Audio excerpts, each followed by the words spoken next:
Buongiorno tutti. Hello, and thanks for coming. Thank you very much, Professor Teresa, for that very warm introduction.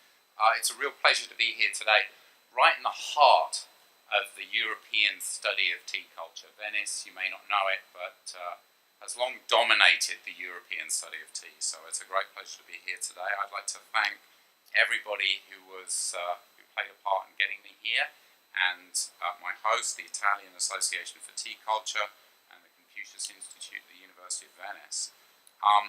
As you can tell, I don't speak Italian, and I hope you can understand my accent. I will try and speak slowly and clearly, and I'll show you some things on the slide anyway.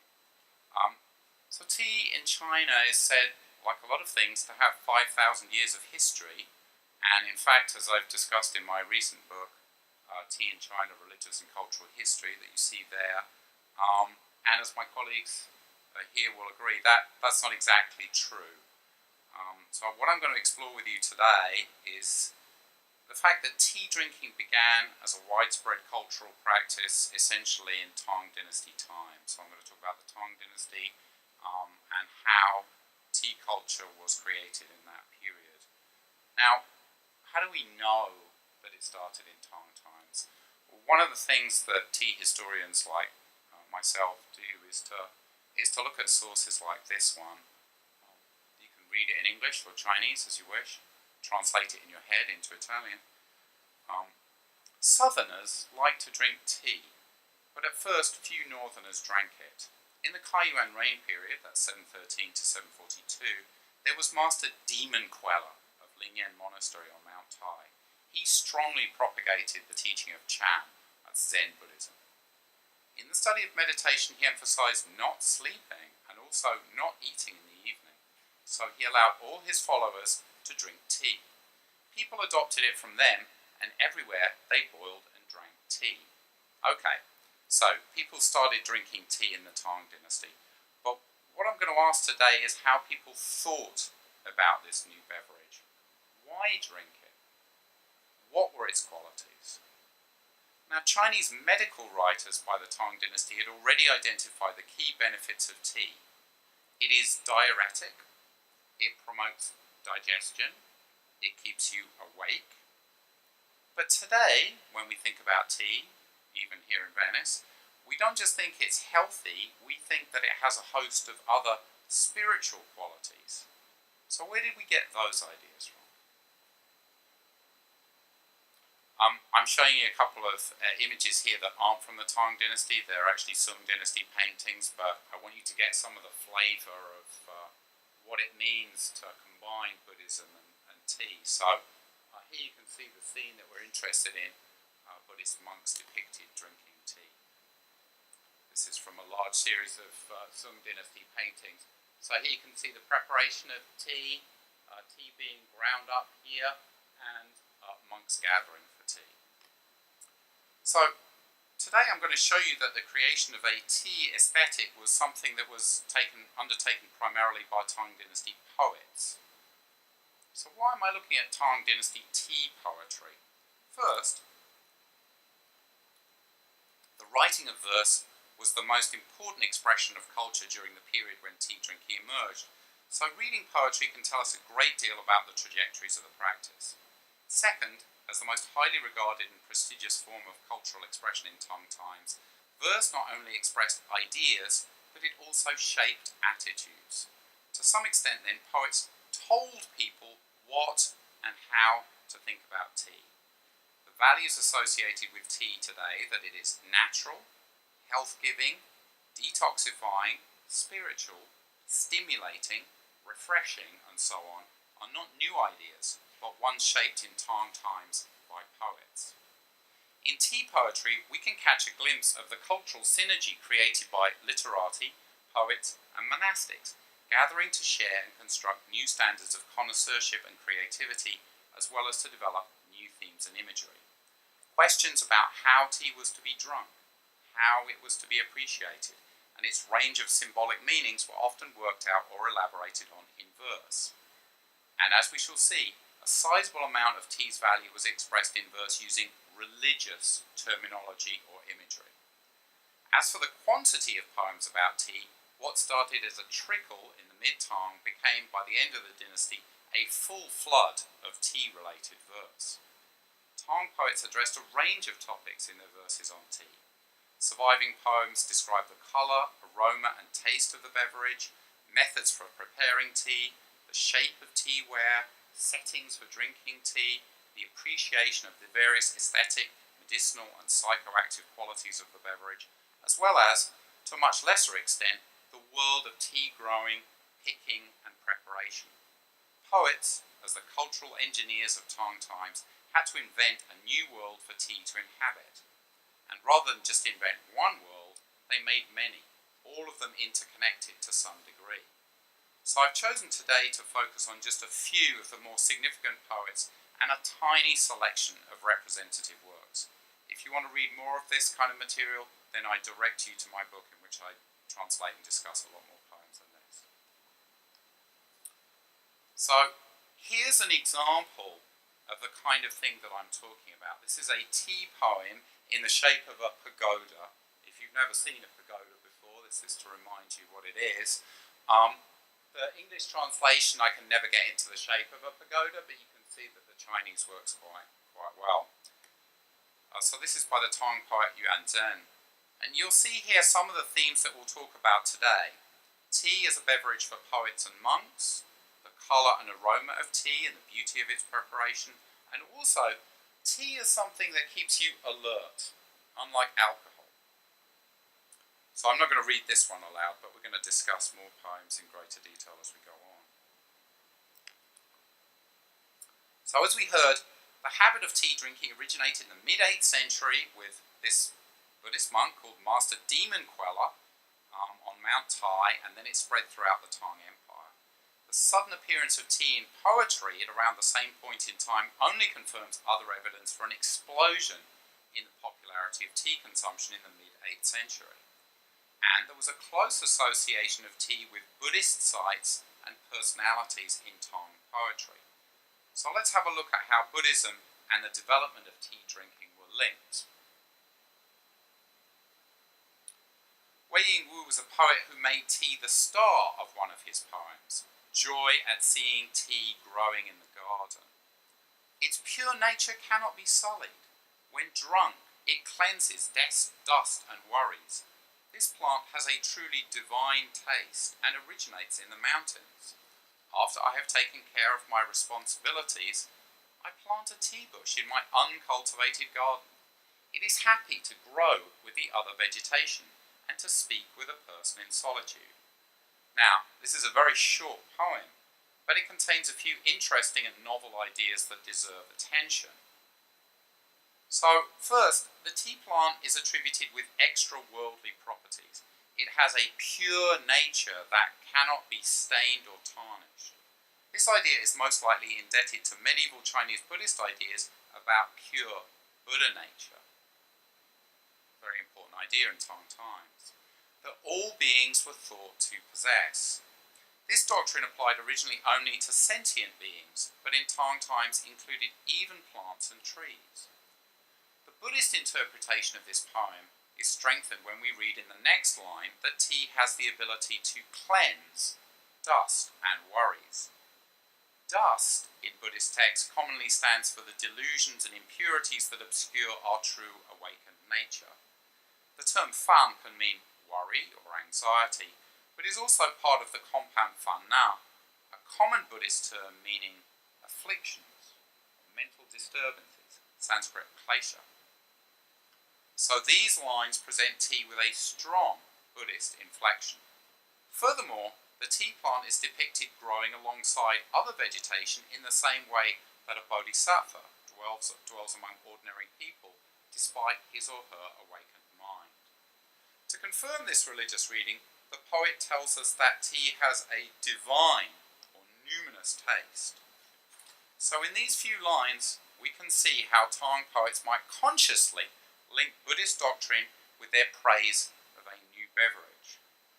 Thus was a highly influential, non-worldly aesthetic around tea constructed in just a few lines. Okay, Okay, I'm showing you an image now because what I'm going to talk about next is themes of transcendence. So this is an object that was discovered in a very important archaeological site, and it may or may not have been used for storing tea leaves, but for today's purposes, let's say it was. And it has cranes on it, so themes of transcendence and longevity. In the poetry of the High Tang, probably the most significant poetic representation of tea is found in Li Bai's famous Responding to a Gift of Transcendent Palms Tea from Yuchuan, sent by my nephew the monk Tungfu, with preface. The preface and the poem itself relate how in 752 the poet received from his nephew, who was a Buddhist monk, a rare tea known as Transcendence Palm from Yuchuan Jade Spring Monastery in Jingzhou, and that's Danyang County in modern Hubei. In the preface, Li Bai explains how this tea got its name. After the picked tea leaves are dried in the sun, they form a solid mass in the shape of a hand. Clearly, this tea was understood to be a precious and symbolic gift from a monk to a poet. The evocative, almost devotional language used by Li Bai to write about tea in the poem is worth a moment of our time. The preface is very long and very informative, but we just don't have time to read the preface today, so I'm just going to talk a little bit about the actual verse itself, which I will read this one. So it's quite long. Again, you can read the Chinese or the English, or read the Chinese as you listen to me speak the English. I once heard of the Jade Spring Mountain. Many of its mountain caves are stalactite caverns. There, transcendent bats as big as white ravens hang upside down, reflected like the moon in the clear streams. Tea plants grow from rocks in the midst of this, while the jade spring flows, never ending. The roots and branches are doused with fragrant juice. Once picked and consumed, the tea will nourish the muscles and bones. Old bushes, their green leaves curled up, their branches intertwined. When the tea is dried, it makes the shape of a transcendence palm, with which one might pat the transcendent Hunya on the shoulder. Such a thing has never been seen in the world. Indeed, who has ever passed on its name? You, nephew Ying, the dhyana master, the meditation master, have sent me this along with fine verses. Your clear mirror reflects Wu Yan. I look at myself put to shame by Shisu's beauty. In the morning I sit with ample delight, sending up a long chant to all the various deities. Well, we don't have time to discuss all the many allusions that are in this poem, but I want to focus on a few aspects of it. In this poem, addressed to a Buddhist monk from a major Buddhist monastery, this is a very important monastery in Tang times, Li Bai writes about tea primarily in the language of Taoist immortality, so he's using a different kind of religious language. He points to the way in which this previously unknown transcendence palm tea might be brought to the attention of the world through verse. He spends considerable time and attention establishing the numinous and otherworldly setting in which this tea is grown, and by extension makes claims for the supernatural properties of the tea itself. So he tells us all about, the strange place in which it's grown. Tea plants grow by the banks of some mountain springs that flow through caverns populated by huge, long-lived white bats. The bats owe their astonishing longevity and their unusual colour to the fact that they drink the mineral-rich, milky water that drips from the stalactites in the caverns. The tea plants benefit in a similar fashion, although they remain jade green rather than white like the bats. But we know that the tea leaves have life-extending properties because they are harvested by the Buddhist recluse known as Master Jin of the Jade Spring. Thanks to his tea-drinking habit, this monk, who is actually a real person who we know about from other sources, retains a peachy, youthful complexion despite being more than 80 years old. Li explains why the tea is called Transcendence Palm. The long leaves from the Yuchuan monastery were naturally sun-dried, curling up to take the form of a hand, like this. These naturally dried leaves would have produced a tea that was quite different from that made of cakes of tea in which the leaves had previously been rinsed, pounded, steamed, and baked. After Lee receives a gift of this tea from his nephew, he expresses the hope that the verses exchanged between the two will spread the reputation of this extraordinary substance. Levi was not the only poet to use the language and imagery of transcendence or immortality in association with tea. Li Hua's poem, Monastery of Cloud Mother Springs, why is it not moving on?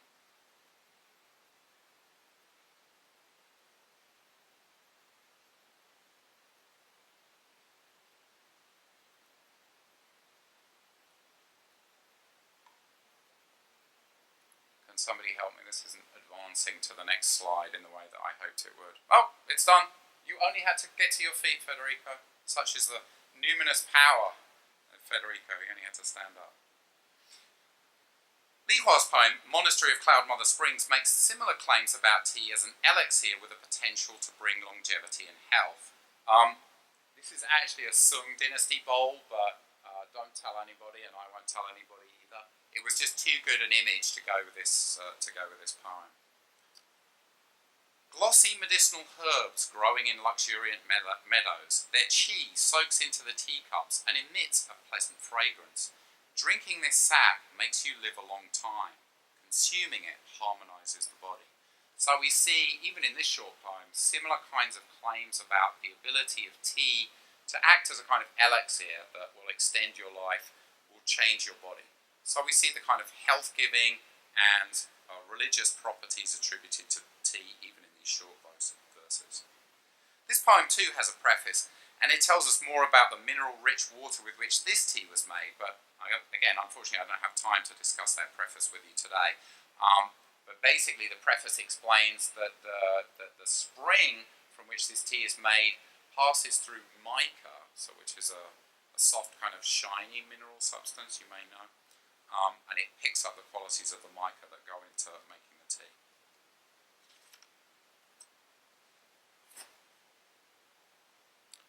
So now I'm going to talk a little bit about tea in the Buddhist monastery itself.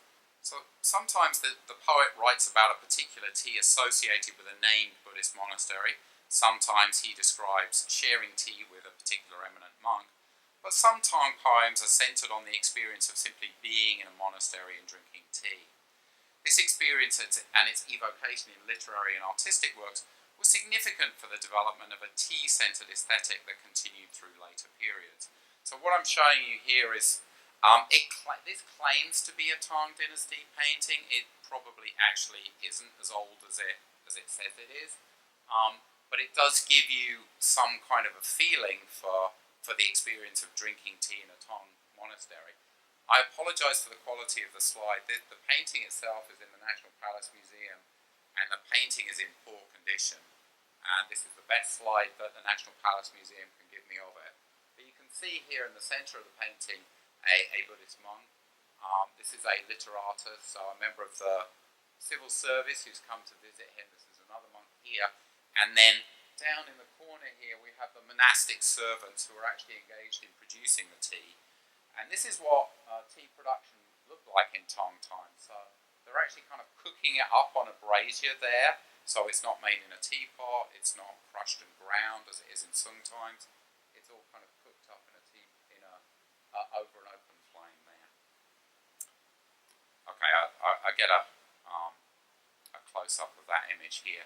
So these are the monastic attendants from the painting that I just showed you. This is a similar scene from one of the paintings I showed you initially. Again, you see the monastic servants here, who are depicted as demons in that painting, grinding up the tea there, and then this is the person or demon in charge of the brazier. He's going to heat up the water. And then this object here is actually a Tang Dynasty object from the same archaeological site as the earlier piece that I showed you. And this would have been used to crush the tea. So you crush the tea leaves, crush the dry tea leaves, and then you make your tea. Okay. So that just gives you some kind of flavour from surviving artistic evidence of what making tea in a Buddhist monastery would have been like. but we have poetic evidence to back that up. So this is a poem by Li Jiao, composed in the cell of Master Yi at Jianfu Monastery. And again, we can identify the person and the monastery in this case. I burn incense alone in the empty chamber.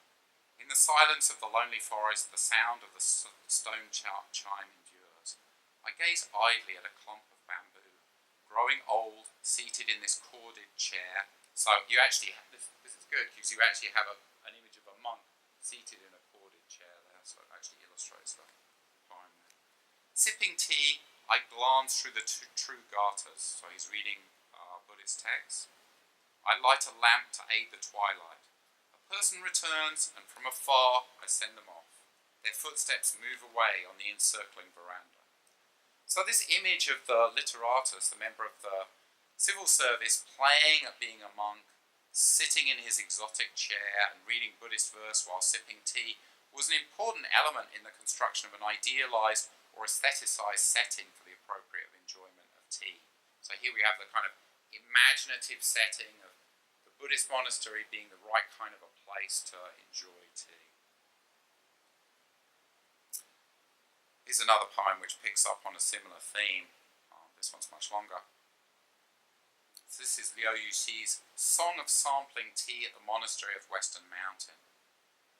Behind the dwellings of the mountain monks there are several clumps of tea plants. When spring comes, along with the reflecting bamboo, new buds come up. Spontaneously, for your guest, you doff your robes and arise, personally addressing the tea plants to select the eagle tufts. Then you roast the tea leaves, and the fragrance fills the rooms. Next, you pour out water from golden sand spring, splashing from the stone stairs. The sound of a downpour in the pines entering the tripod.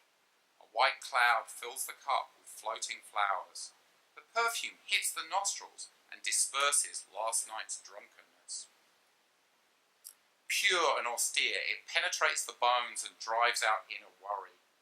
Whether from sunny cliff or shady slope, this tea has its own chi, but nothing compares to that grown in the moss beneath bamboo. Although the fiery emperor may have tasted tea, he did not yet understand how to brew it. If the master of Paulonia had the recipe, he scarcely knew the taste of it. The new shoots, half unfold, are like clenched fists, from being picked to being brewed with only minutes to spare. The fragrance subtly resembles magnolia impregnated with rose. The colour of the jade herbs by the edge of the wave is without compare. The monk says that the divine taste goes well with quiet reclusion. For his honoured guest, he personally attends to this rare and exceptional tea. He does not hesitate to package it so I can take it back to my provincial office. But brick wells and bronze stoves would damage its nobility. What can one say of this spring tea from the summit of Mount Guju, which enveloped in white and sealed in red, travels dusty roads? In order to know the pure and simple taste of this flowery milk, one should be a person who lives on rocks and sleeps in clouds. So this poem is unusual for the sustained focus that it brings to the materiality of tea. He talks about the production, the preparation and distribution of it. But it also provides valuable anecdotal evidence for the growing of tea around monks' quarters at one particular monastery on Mount Guju. So we know from this and other sources that Buddhist monasteries were important sites for growing tea, and what seems to have happened, at least initially, was that tea grew in and around the monastic buildings, and it's only later on that you get kind of dedicated tea plantations run by monasteries. But Mount Guju was an important site for growing tea during the Tang and later. Rare teas in particular, the ones that are appreciated by connoisseurs, often grow in very small plots in and around monastic buildings on mountain sites. So we have just that kind of evidence here. So Liu describes the making of tea here for an honoured guest. The host personally selects the finest new buds, roasts them, and boils fresh water from the local spring to make a fragrant cup. This is the highest aesthetic experience of tea drinking that you could have. You're not buying tea in a commercial establishment, you're not having it sent from afar. You're actually going to the place. This is the monk who's grown the tea. He's personally selecting it for you, roasting it in front of your eyes, making it for you. So very important. The poet notes the appearance and aroma of the tea, casually demonstrating his own connoisseurship. Of course, he's showing off about his own ability to understand tea, as he proclaims the virtues of this particular tea that was grown in moss beneath bamboo. So here he describes the tea, says how good it is because of where it's grown. He repeats a claim about the fiery emperor, or Shenung, the first husbandman, being the discoverer of tea, but locates the joy of drinking this rare and valuable spring tea firmly in the present rather than in high antiquity. The Buddhist monk is presented as a refined guardian and connoisseur of this fine, flowery milk with its pure and simple taste.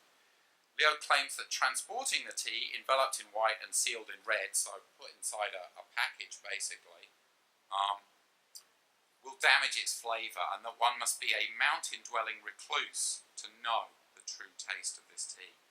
Again, it's the poet who brings together the elements of the tea aesthetic, focusing on an idealised monastic life far from the grim complications of the official's lot. So this is somebody who worked very hard in a government office all day, imagining what it's like to be a Buddhist monk and imagining the kind of, wonderful aesthetic experiences that one would have as a Buddhist monk and the kind of amazing tea that one would drink there. He's not actually doing it, he's imagining what it would be like. Okay, finally, I want to share with you at least one poem by the monk Jiaoran, who is the friend of Lu Yu, author of the classic of tea that we're going to hear about next, I think, probably. So this is, okay, well, all right, it's going to finish the slide, fair enough. So this is one of his poems. So Jiaoran is very famous in his own day. Nowadays, kind of forgotten as a Tang poet, but in Tang times he was a very well-known poet and very celebrated afterwards for his poetic criticism. And he was a monk.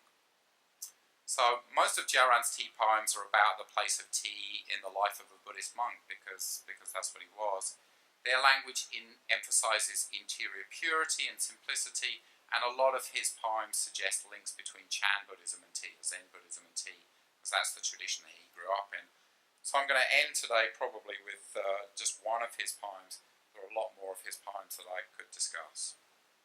So a good example of how tea was to be prepared elegantly and the benefits of consuming it can be found in this poem by Jiaoran, making fun of the envoy Cui Shi. A man from Yue brought me some tea from the Shan Valley stream. I plucked these golden bloods and lit the fire beneath the bronze tripod. In plain porcelain, white as snow, floats the fragrant froth. Is it not better, even better, than the transcendent nectar of jade pistils? The first drink dissolves torpor and sleepiness. A radiant feeling fills heaven and earth. The second drink purifies my spirit. Like a sudden shower, washes away the light dust. With the third drink, I immediately attain the Tao. I attain awakening. Why labour so hard with a mind to destroy afflictions? This substance, so pure and lofty, remains unknown to the common world. People of this world who drink alcohol only beguile themselves. How sad. Bijou, alone at night among the wine casks. How laughable. Tao Qian, lying beneath the hedge. When you, Marquis Cui, sip, your appreciation does not stop. Your ardent singing startles the ears of others. Who knows the way of tea that is complete and authentic? Only Cinnabar Mound could attain such a thing. So in these lines, Jiaoran claims that tea can purify the spirit and cause one to attain the Tao, attain the way, attain awakening.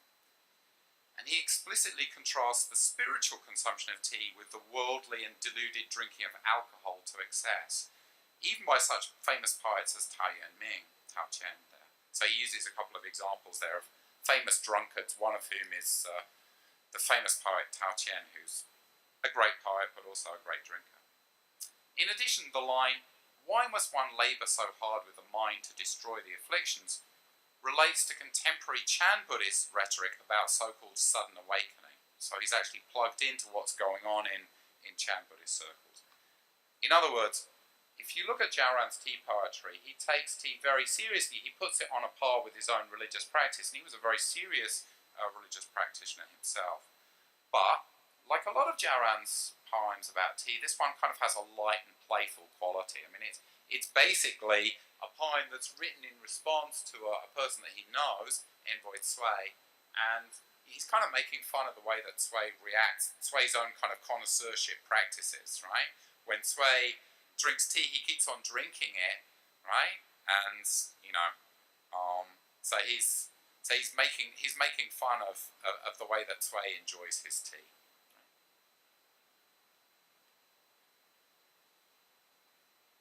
So we can see from this poem and other of Jaoran's poems that he did a lot to advance the major elements of a new aesthetic based around the consumption of tea. If you look at his poems, he describes appropriate settings, monasteries, mountains, appropriate participants in the drinking of tea, literati and monks, and he also applies the religious language of both Taoism and Chan Buddhism to the preparation and consumption of the beverage. Now, perhaps his poems themselves are no longer considered masterpieces of Chinese literature, but their effect on Chinese culture is nevertheless far-reaching because other authors and poets tended to imitate his own writings about tea, and they picked up his language about tea and weaved it into their own words. Okay, so tea is essentially a Tang invention. It may have a longer history than that, but as a widespread popular drink, imbued with all the qualities that we know today and imbued with an actual aesthetic, it basically is an invention of Tang times. There was no deep reservoir of precedents in the classical literature, so poets couldn't look back to, the Book of Songs and things like that, or the writings of Confucius, or even in the works of canonized poets. Tao Yuanming, to whom most Tang poets would look back on for their inspiration, didn't know tea. He didn't write any poems about tea. So they had to find a way to write about tea more or less from a standing start. They really had to create an aesthetic, a repertoire, a language for talking about tea all of themselves. So today I've just shown you a kind of an overview and pointed out just a few examples of the range of choices that they made. They wrote about tea as a substitute or a complementary antidote for alcohol, so you often see this tension between drinking alcohol, and then using tea to kind of wake up from the effects of drinking alcohol, or drinking tea instead of alcohol. They emphasize the material aspects of tea, so a lot of interest in kind of how tea is made, where it's grown, what it looks like, those kinds of things. They eulogize its psychoactive properties in spiritual and quite often in specifically religious terms. So they talk about what it's like to drink tea and the effect that it has on the mind, and they use religious terminology to do so. So what I've tried to suggest to you today is that Tang poets played a key role in making a new cultural space for the elite appreciation of tea. And they often located tea growing and tea consumption in religious environments such as monasteries. Their work on this new frontier of poetry was to frame much of the cultural activity around tea for the next 10 centuries or so. So a lot of the themes that they invent get picked up and carried forward by Sung poets, by Ming writers on tea, by Qing writers on tea, and it's part of the aesthetic that we've inherited today.